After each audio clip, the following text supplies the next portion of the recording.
There conceivably is no greater taboo than pedophilia. The word itself is venom in our mouths, its very syllables containing a sinister ring to them, but combined they form a truly obnoxious sound pattern, difficult to even utter. Upon hearing it, it impacts our whole body, increasing our blood pressure, making our skin crawl, and causing us see angry red. The concept of pedophilia has still another curious effect on the Homo sapiens. It's a potent neurotoxin. Not unlike a dam that blocks a prodigious waterway, when exposed to our nervous system, mentions of pedophilia tend to accomplish the same as regards the flow of our intellect, stunting especially our critical thinking.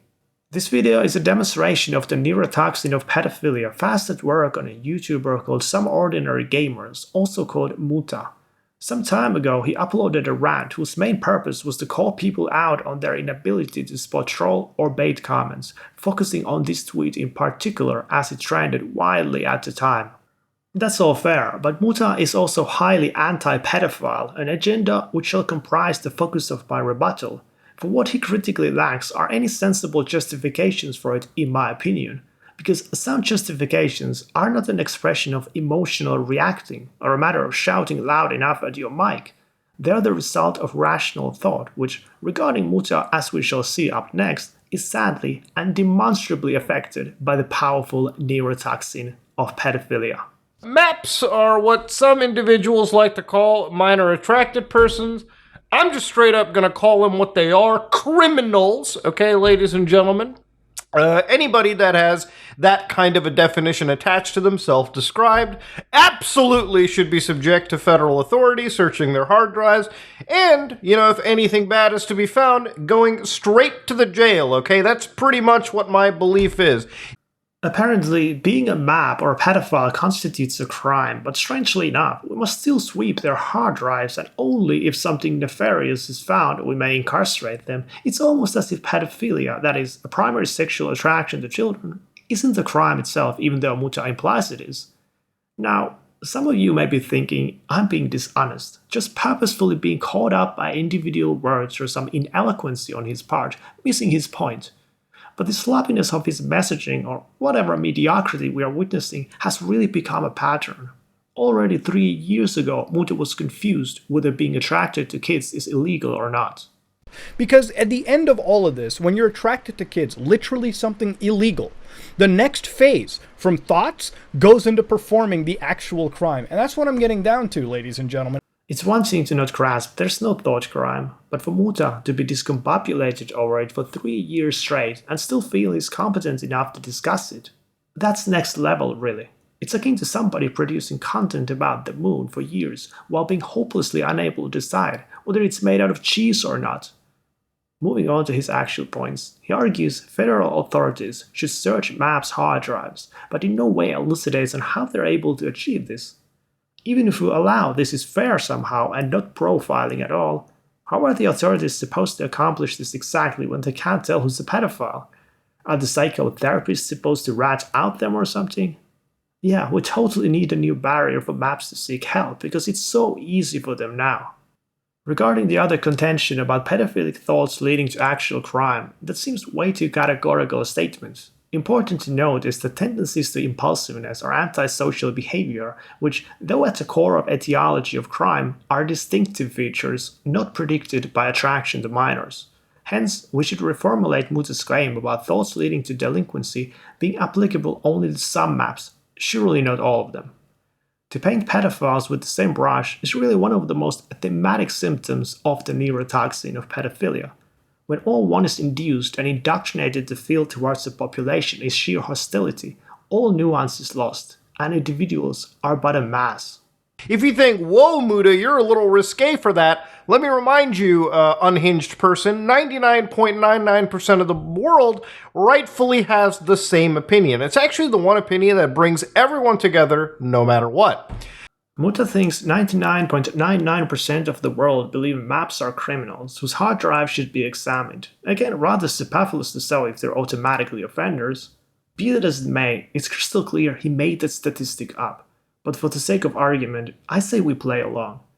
There was a time in history when most of our civilization opined that the sun revolves Earth instead of the other way around.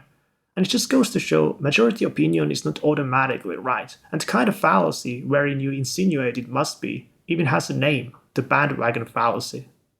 Nonetheless, occasionally we can still fathom why a false belief is held. In what I've termed representation bias, the public hears disproportionately about maps who molest children, as they are the ones who are granted the media coverage for transgressing the law.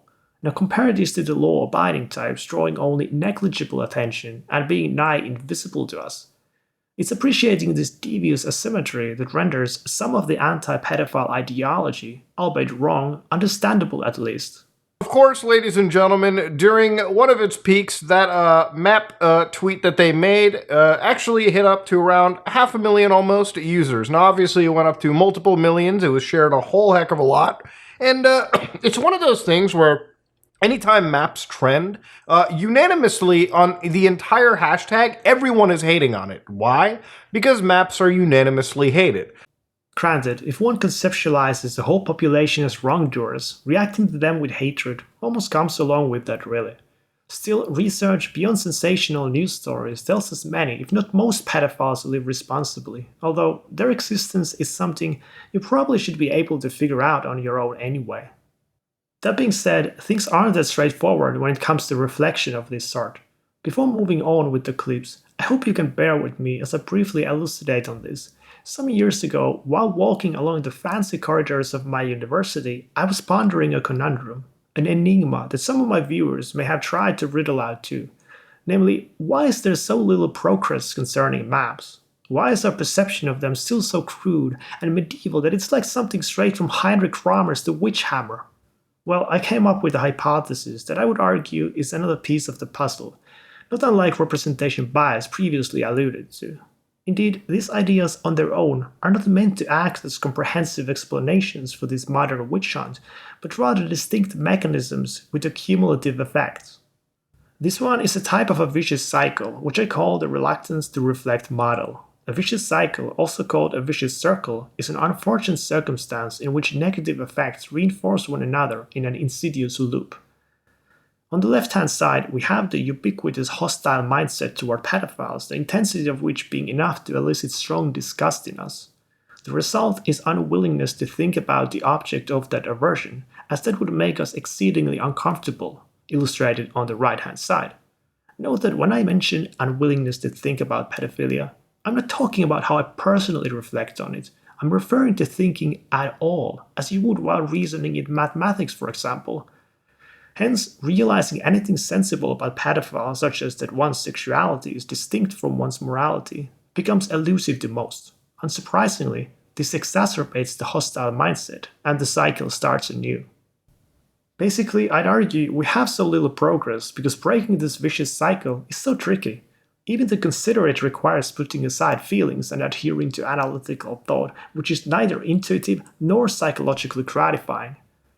Anyway, while still discussing the Twitter account, which arguably is just a false flag by some conservative, Muta brings up the LGBT. Now, obviously, nobody, in my opinion, is truly trying to normalize maps as part of the entire, LGBT spectrum. In fact, the most vocal individuals I've ever heard are the actual people in the LGBT who say, "This shit's fucking weird. We hate them, homie." Which only demonstrates that being a bigot against maps is not exclusively, say, a right-wing position. Nevertheless, it speaks volumes about the lack of integrity of the LGBT when they are abusive toward maps in order to distance their movement from them. While understandable from the point of view of optics, their agenda is still supposed to be anti-bullying sexual minorities, which maps are by virtue of having an unusual sexual preference.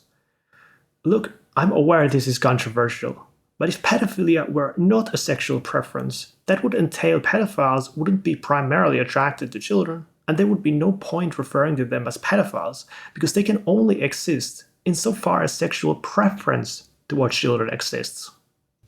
Normally, the LGBT endeavors to justify their exclusion of maps by insisting pedophilia is non-consensual, but that's false. Child molestation is non-consensual. Being a non-offending pedophile violates no one's consent.